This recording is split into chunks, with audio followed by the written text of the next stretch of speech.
Hoje, domingo de Páscoa, dia de ressurreição, e aqui nós preocupados com um monte de coisa, com o emprego, como será a nossa vida, como será o final da nossa quarentena, se ao voltarmos teremos emprego, como é que nós pagaremos.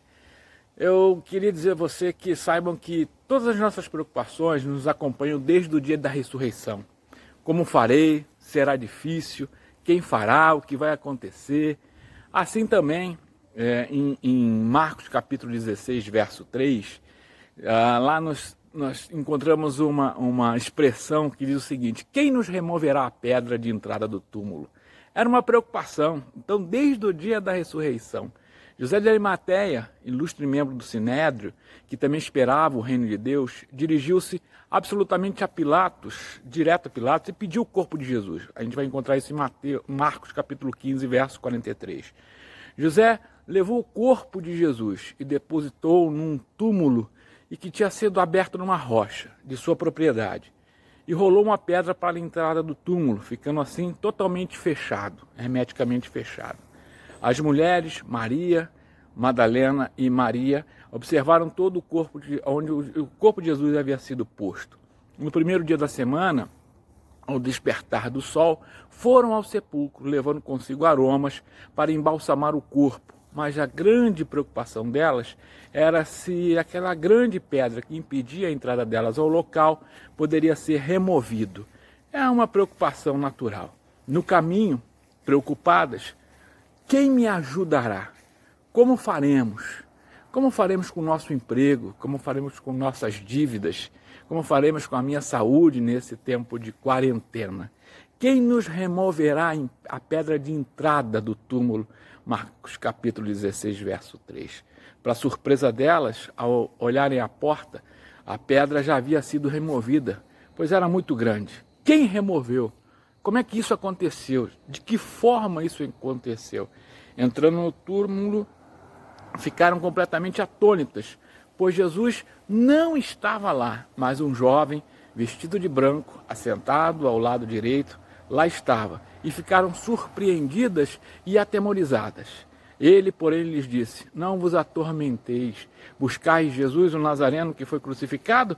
Ele ressuscitou, não está mais aqui. Vede o lugar onde o tinham posto. Marcos capítulo 16, verso 6. Ele orientou-as então para que fossem e buscassem os discípulos de Jesus, a Pedro, que Jesus iria à frente para a Galiléia e que lá os veriam. Mas elas fugiram do sepulcro com muito medo e temor, nada disseram a ninguém. Parecia estranho admitir que houve um milagre e que um morto havia ressuscitado.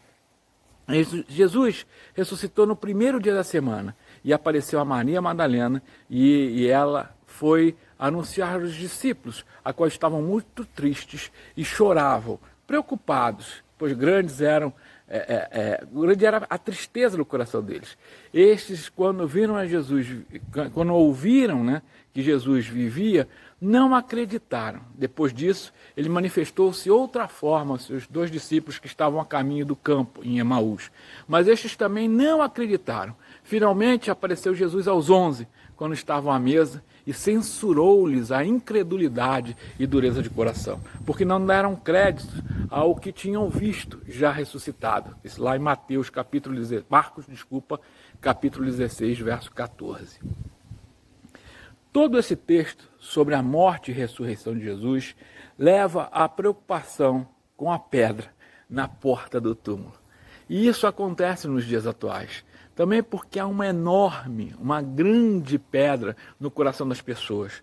Para muitas pessoas, Jesus está morto e devidamente sepultado.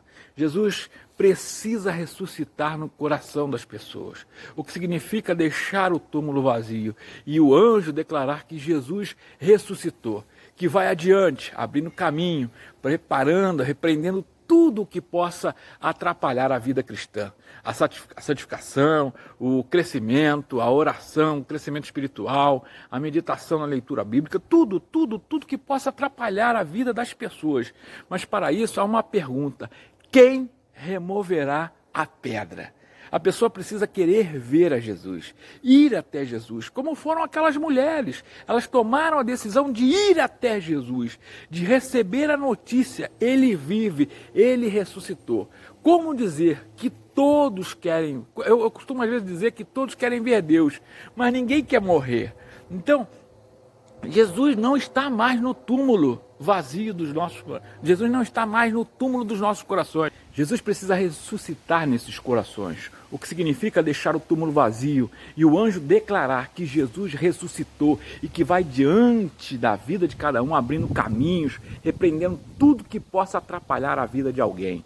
Entenda isso, meu irmão. Jesus precisa ressuscitar na tua vida.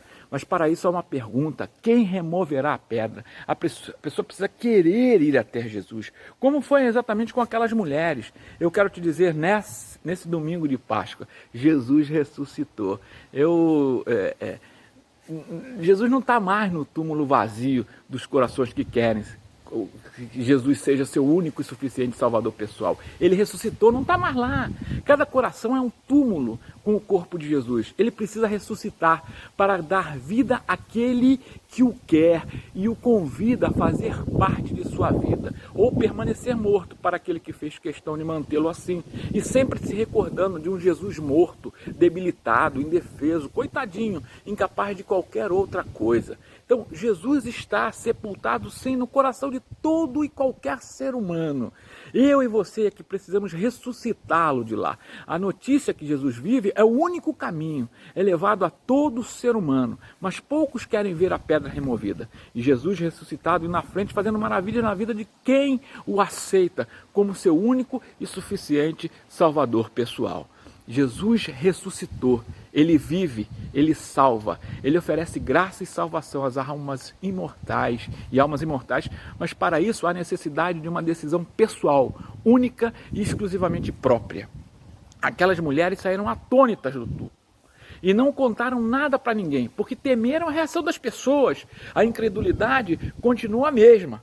Para a pessoa que recebe as boas novas do Evangelho, a notícia de que Jesus vive, Jesus salva, e pouco se interessa, parece-nos fora de contexto nos dias de hoje. Nos parece infantil dizer que Jesus salva, que Jesus ressuscitou, que nos salvou. Nos parece uma história infantil para muitos. Pessoas preferem crer num Cristo morto, distante da realidade, incapaz de realizar o que quer que seja. É mais fácil do que crer, dói menos. A gente não precisa pensar. A pessoa quer um Cristo manipulado por ela. Assim ela própria cria leis de acordo com o que pensa e não se preocupa seriamente no porvir. Então, enfim, para ela, Jesus está morto para muitos. Mas eu venho aqui te dizer e conclamar você, nessa manhã, no domingo de Páscoa, o nosso Cristo está vivo e no comando de tudo e de todos. Ele voltará. Atos capítulo 1, verso 9, 10 e 11. E para terminar, eu quero te perguntar: quem removerá a pedra? Boa Páscoa e que Deus te abençoe, porque na minha vida, na tua vida, que talvez me ouça nessa manhã, Ele já ressuscitou. Deus te abençoe. Amém. Boa Páscoa, hein?